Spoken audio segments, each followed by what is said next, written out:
like for example, the Gemara says that not to eat fish and meat. So this people are pretty makpid about, because the later poskim aren't sure. They're not sure. Magen Avraham says, what do you have to worry about fish and meat? Nothing to worry about anymore. I remember when the first Susie Fishbane cookbook came out. What's it called?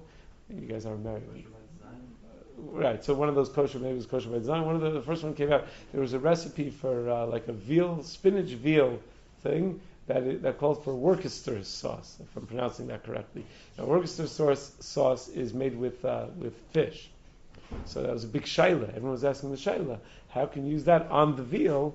The veal is meat and it's fish and meat. So it turns out that if it's just as a good idea to have, that if it doesn't say OU fish on the package, if it just says a regular OU, it means it's batal b'shishin.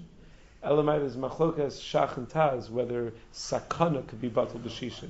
Isser is batal b'shishim. Machlokas shach taz, whether sakana is batal b'shishim. The OU takes the position that if you want to be machmer, you'll read the ingredients yourself. Otherwise, they're not writing OU fish. They're going to rely that it's batal b'shishim. Plus, Magen Avraham holds that there's nothing to be worried about anyway nowadays. He says for hundreds of years we haven't seen anyone get sick from eating meat and fish together, so we're not so makpid nowadays. Rav Schachter is not makpid about this at all. I remember the first time he was just at my house this past Shabbos. First time he was at my house for a Shabbos, my in-laws were there. So when my in-laws were there, my father-in-law likes to have a l'chaim on Shabbos, so he offered Rav Schachter a l'chaim after the fish.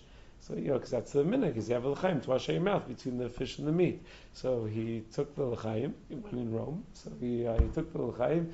So I told the son, is he always makpid to have a l'chaim after the fish before the meat? He says, no, he doesn't even wash off his fork. He uses the same fork for fish and meat. He was just trying to be nice. It was great because you get him just a little bit, with a little. It was fantastic. He was flowing with divrei Torah and stories. He always is, but like even more than usual.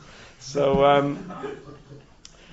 So anyway, so the later Achronim discuss, should there be such a thing that we're concerned about fish and meat? So maybe yeah, maybe no. But the concern was that it was dangerous. And Schachter always points out, he says, it's amazing. There are people that they wash off the fork and clean it up, make sure they have a different fork, and it's a ben yomo, whatever they're makpid with the fish and the meat. But they're chain smokers and they're obese. And what do you think is more dangerous? For real? Is it more dangerous to have the fish and the meat, or more dangerous to behave, to live in such an unhealthy way?